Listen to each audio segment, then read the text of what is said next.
very excited. I consider GoDaddy my alma mater after spending 7 years there, and I was very excited to hear GoDaddy's new mission statement, empowering entrepreneurs everywhere. And I thought, actually, it was really neat to be following that for a lot of reasons, but also because that's really Domain Sherpa's mission. We empower entrepreneurs, especially domain investors who are entrepreneurs. So, with that, we have our own storytelling that we do on Domain Sherpa. And today, we're just going to be looking at the domains on auction. Typically, at this show each year, we discuss the names that we've recently bought or sold. And in doing that storytelling, we discuss the market, what's going on right now each week. But for this show, with our time constraints, we're just going to look at the domains on auction. Before we get into it, though, we do have a cheat sheet online, if you're not aware. So Joe Styler from GoDaddy put together a great Excel spreadsheet so that you can just download it from us. If you want to sort, there are about 900 names, so it's a lot. And their sorting capability, GoDaddy running it for the first time is a little different. So you're welcome if you're going to be on your phone anyway during this talk. Feel free to go to DomainSherpa.com and check out that sortable spreadsheet and some other commentary we have on the domains at auction. And the live list is outside also. The live list and order is outside, right outside the door. You can register for battle. No. You heard it. It's in my head. So, Monty Khan, CEO of Right Off the Dot, and just stellar domain entrepreneur for all these years. What year did you start domaining? 1995. Oh my gosh. And you are running this auction? How do we word that? You've been doing it forever. Yeah, you run it.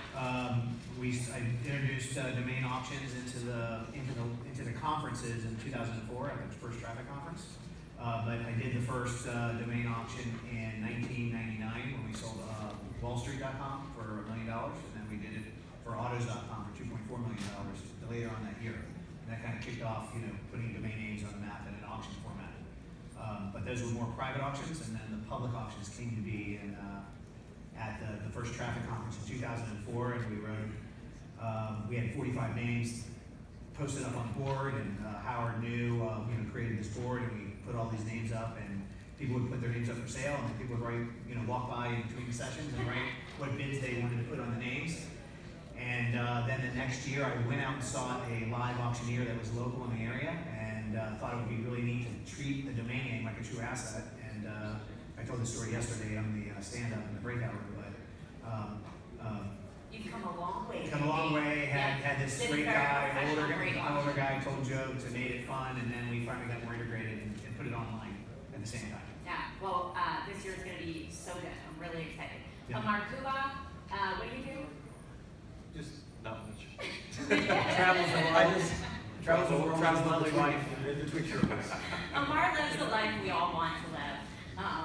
And domains are really what got you. I mean, you do a lot of other. We were one of the first parking companies back in the day, Traffic Seed, and that's kind of.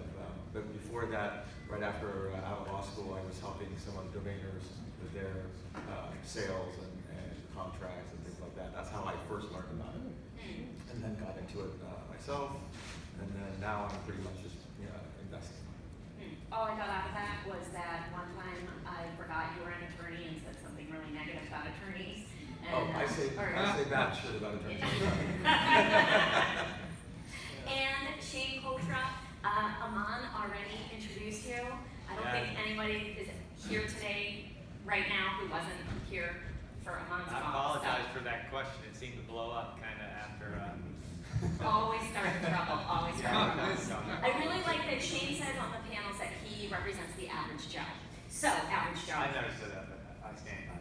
All right. Well, let's get started. Let's look at these names on this auction. I really took a look at GoDaddy's list of the most the big searches.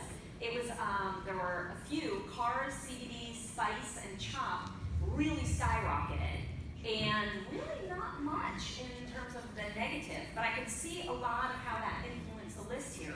motorcycle sale, cab service, my car, even like. Vehicles.com, usedcar.com, huge industry stuff. Now, I didn't know about that search when we chose the names, but, you know, given the popularity of rideshare, the used car market is exploding, even more so than new car sales, so we put some of those keywords. Yeah, and you follow the trends, whether it's from this or otherwise, to put them in, that's good. And you know, Spice and Chop both speak to a lot going on in the cooking industry, freshfood.com. We have cookingschools.com in here, So, freshfood.com. Your calories. we've got, Calories.com, everybody's watching those. okay, we've, I didn't know what was that. So, we don't have much time, let's do this. What jumps out to you? Pick a name and why.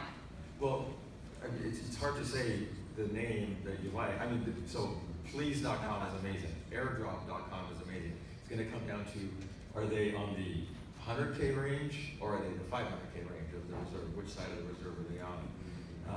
I know where they are. Yeah. But, you know, Tool Chest is no reserve. That's a great, great name, and it's for a good cause. For a good cause. So it's also going towards ICA. Yep. So, you know, that's one that I think will get, hopefully will get some action. Bash.com is an awesome brand. Which one did I? We also have two state names on here, Illinois.com and Connecticut.com, both very reasonable, even if they're on the high end of that range, because you're going to own a whole state. And and those are both very wealthy states. So those are the kind of names that you'd want to go for. I love Puppy Love, because I love brands. So Puppy Love is an amazing brand. It could be dating, obviously, but I think it's best as a pet site, right? Like it's a perfect name for that. So I'm going to be bidding on that one, so nobody else bids. Well, we'll start you off at reserve then. And then and I like IQ. It's just like I said, I like those kind of brands. Brandables. No reserve, by the way, that name. No reserve. On IQ. Yep. Nice work. Shane, what jumps out to you? Well, since I got mine here, it says there's a trademark in airdrop. I mean, obviously, airdrop is what we do. I mean, that's how people communicate. Like my daughter, she airdrops when she's in a room. Does that cover? Well, so you wouldn't be able to use it for the kind of airdrop that Apple does. Yeah. But the idea of airdrop is drone delivery, which is So that's the the hot thing. trademark So coverage. that's the trademark coverage. Okay, but it can also be used for crypto. Yes. Yes.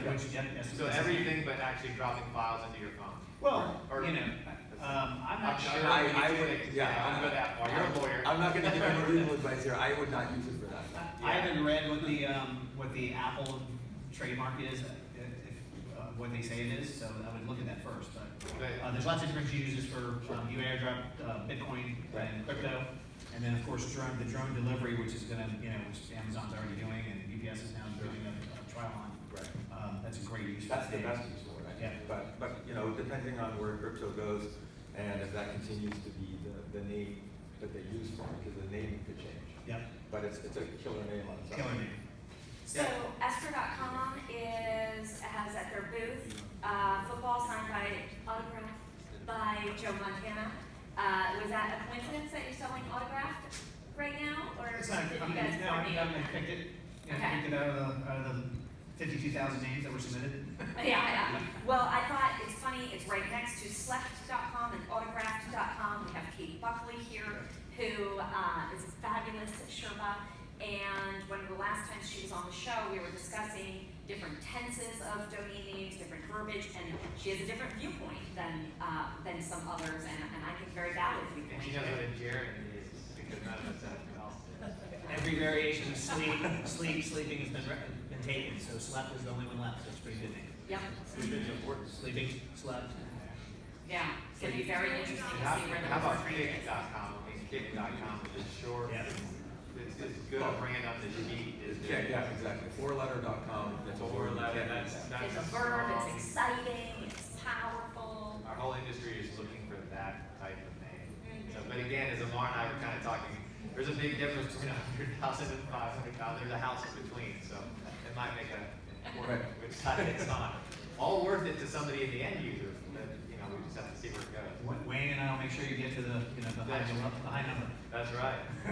And there's plenty of no reserve names. That's the thing is, again, the smaller investors may not be able to throw out $100,000 in each name, but there's plenty of stuff to get in here with no reserve or lower reserve that makes it so everybody can participate. So one thing I did this year, I tried to do it a lot of years, but is definitely put no reserve names in every couple of reserve name bids, so we never get bored. So there's always going to be a sale after every 2 names, in case we struck out on the names that are in between, which we usually don't. So the average sales at these auctions are usually in the 60% range, which is great. That means everybody's getting a chance to get a domain name at various price levels, and so it gives everybody a chance, whether you have a little wallet or a fat wallet. And there's great opportunity here, obviously, to do that. And no reserve, the bidding starts at $300? Everything starts at $300. Okay, fabulous. What other short, what about that I dot? iRent. I.rent. Yes, it's a great name. For a What's new the reserve TLD. on that? That's one of the only It's new it's low. I think it's in the $10,000, $10 to $10 to $20,000 range. Yeah. Extreme with XTREM can be used in various ways. Extreme sports, streaming, those type of things. It's a great. I think it's a cool Web 2.0, Web 3.0 name to brand something on, for sure. Yeah. And how about 85-45?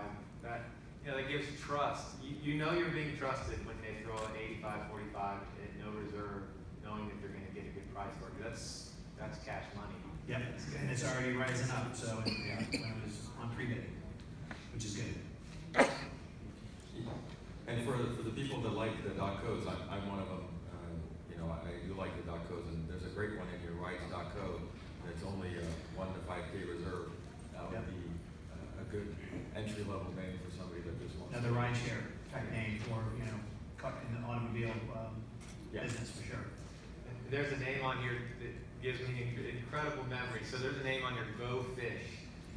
And when my very first conference I went to, and I think Rick Latona was doing it, and I didn't know anybody. Maureen Linton was nice enough to actually talk to me. But at the auction, I sat there and I was amazed at the prices they were going for. And the name Go Fish came up for auction. And behind me was a handsome young, what I thought was teenager, bidding on this name, and it was going for $10,000, $15,000. It was Merlin. Merlin buying Go Fish, and I do remember it went at $50,000 back then. Wow. And I thought to myself, what in the hell have I gotten myself into? Go Fish. And they were explaining parking, and this young man has a pretty decent name, and he's doing pretty well. He turns out pretty good, Merlin. Yeah. Well, he's not the one that has it now. No, that's what I've heard. But the idea behind Go Fish is, just think of a search engine. Obviously, it's a popular card game also. Yeah. So it's a pretty cool name. You can rebrand and do all kinds of stuff. Yeah, it's a great name. But that was my first lesson in domain names, is Go Fish, and here it is again. And that's one of the things I love about talking with other people who understand domains, that you can see whether it's with Go Fish or with AirDrop, you can see all these different applications of the same word. And something that might look like it's only one thing, and all of a sudden you see a lot of other possibilities. I like the little tribute here to Asheville.org being on here as no reserve. To know anyone who knows by that? Yeah. It's definitely going to sell. It's already above reserve, so it's going to sell. It's going to ride up for sure. Is tattoo.me, is that a different foreign spelling of tattoo, or shouldn't it have the 2 T's? That's the old, I know it's a no reserve, so it probably gets traffic, but is that? It just gets traffic. It's like if you think of it as another way to spell something without putting the W at the end of yellow and that sort of thing. Okay, So it was pretty popular in pre-bidding, so I put it in as a reserve name. So I thought it would be a cool way to spin something up. So many different variations now of popular big names that are spelled wrong, but that sound like the real word. Right. So that's one example, and since it flows together that way, I think it would be a cool name for a tattoo shop or something to tag a brand. Well, I think a lot of people spell it that way anyway, Yeah. so I'm sure it gets a lot of traffic. That's true. I like that one. Actually, I was telling Chris yesterday in my time at GoDaddy, I was I was one of the only women there many, many years ago. And whenever the guys that walk up to my desk, do you have any Band-Aids in Neosporin? I said, all right, show me your new tattoo.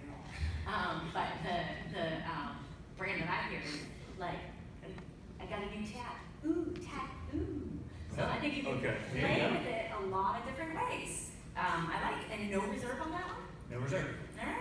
Yeah. And we might mention that directions.com is part of it, and I think the email that I read it right, do we know that we're saying that if it gets over reserved, that you'll donate to ICA? Yeah, so two ICA donation names that we're donating our commission, part of our commission to, is Shane's domain, which is toolchest.com, which is at no reserve. Yeah. So we want to make sure that sells for a big number, and then directions.com, which is a fantastic name on its own. Matt's been so gracious to sell it for what he bought it for, and anything over his net reserve, he's going to donate to charity, on top of half of our commissions. And it receives almost $400 a month in Yeah, parking. it's $387 a month in just parking revenue, which And is it's very verified because he is the parking company. Yep. Coldremedies.com, there's a lot in the health area here. Diagnose.com. Yeah, lovediagnose.com, that was the late edition, and Michael Seiger's name actually, and I think it's a great price, great name. So that's Michael's? Yep. Oh, boy. But I mean, coldremedies.com, no reserve. Seniorcenters.com, that's pretty low, 10 to 25K. Yep. And we know how popular that is. It's all over half the advertisements when you're on CNN and some of the other news channels are, finding home for your seniors and senior care, and so it's a big industry. Okay, what else do we need to know about this auction? GoDaddy is behind the scenes this year for the first time. Yeah, so as everybody knows, pre-bidding was on GoDaddy, and then the extended auction will be on GoDaddy after this auction's over. All the names that are not sold will be moved to the GoDaddy platform, and then the extended auction officially starts, and it'll run through February 14th. There's a lot more names in the extended auction than I've ever had before, just because there are so many good names and quality names. A lot of really good three-letter.net names and .org names, and just really kick-ass names that I can all put in here. Obviously, because I wanted a variety so that there's a good mix of buyers and sellers in the room, instead of loading it up with any kind of particular category. So all the rest of that gold and diamonds are sitting in the extended auctions. I think the extended auction will break records this year because of the quality of the inventory that's in there. And I just got a lot of names that got submitted last night that I'm going to be putting in there that would sell for 6-7 figures in this auction. So really, really a good opportunity there. Very exciting. Well, thank you for putting it together, not just this year, but all these years. Super excited to see what happens. I love watching. I'm very disappointed that Drew is not here to watch him bid. Well, we got to talk. That Highlight. was a good part. He's counting he's making sure he has enough money to buy HRB.com. So anybody who wants to get back at Drew for anything he's ever pissed you off about in the past, HRB. yeah, bid him up on that. Another Even if name you in don't that buy it. category is Burb, by the way. Yeah. That's in here as well. That's a really great name. Short for suburb, but also the cannabis industry all over that loves that name as well. Yeah, it's a good one. Radix has Cheers and Beers right now. This room, Bill is already gone. It is my job Do we get to- questions? Yeah, let's get questions. Yeah, but I want to tell them first, Oh. Cheers and Beers is where you want to head after this, downstairs at the Radix booth. And then they're going to, we need to clear this room pretty quickly because they'll be setting up for the auction in here, which will start in and out. We'll have 2 big open bars inside the room here, and then another bar outside, and again, all the registration, paddle registrations right outside the door in between these 2 big doors. So get your paddle and make sure you get registered. Yeah, any questions? Hi, Logan. Hi. Monty, can you tell us a little bit about what all you've done to help get end users bidding today's auction? So 52 to 53% of all the names that we've had sold in auctions, even for the last 6-7 years, have been by end users. So I have, just from being in the business for 25 years and having a lot of end user sales when I ran Moniker and did all my own brokerage and stuff with brokerage teams. I've sold to major corporations and had good relationships with CSC and some of the big channels there, channel partners. So pharmaceutical companies as well. I was in healthcare before I got into the domaining business, so I have some connections there as well. So definitely some end users are on the on the proxy bid system, and there's a couple proxy bids that have been sent in for it already. So we do a lot of outreach to end users. Obviously there's domain investors and flippers in the room too, and then there's private equity firms and venture capital firms that are looking at names for rebranding and naming companies, and then we have end user corporate established businesses. Any other questions? All right, let's head out. Cheers to beers. Have a great auction. Thanks, everybody.